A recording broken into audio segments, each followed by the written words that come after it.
troviamo a Romano d'Ezzelino, la nuova superstrada pedemontana veneta, parte proprio da qui in provincia di Vicenza, uno dei 22 comuni vicentini interessati da questa nuova infrastruttura, da questa nuova superstrada, per poi raggiungere alla fine gli altri 14 comuni della provincia di Treviso e quindi congiungersi direttamente all'autostrada A27 in provincia di Treviso. 70 comuni che avranno, fra l'altro una grande novità, l'esenzione dal pedaggio autostradale. Da qui anche ringraziamento a tutti gli agricoltori che hanno ceduto volontariamente le loro aree. Questa è una superstrada che nasce con l'idea del rispetto dell'ambiente, 36 gallerie, 32 passaggi per la selvaggina, ma soprattutto milioni di metri quadrati di aree arborate, di filari di piante per il sequestro della CO2, quindi dell'anidride carbonica.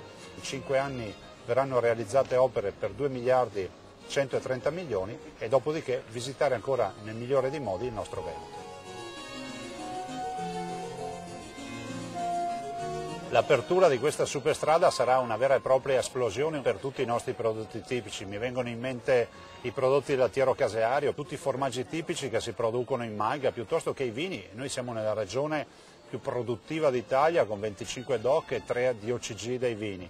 Ed infine, per non dimenticare, la grande produzione ortofrutticola, a iniziare dalla Regina, la ciliegia di Marostica, IGP, per poi passare a Radicchio Rosso di Treviso, Castelfranco. Questo è anche un territorio delle grandi visite turistiche in un Veneto che è la prima regione turistica d'Italia con 62 milioni di presenze turistiche.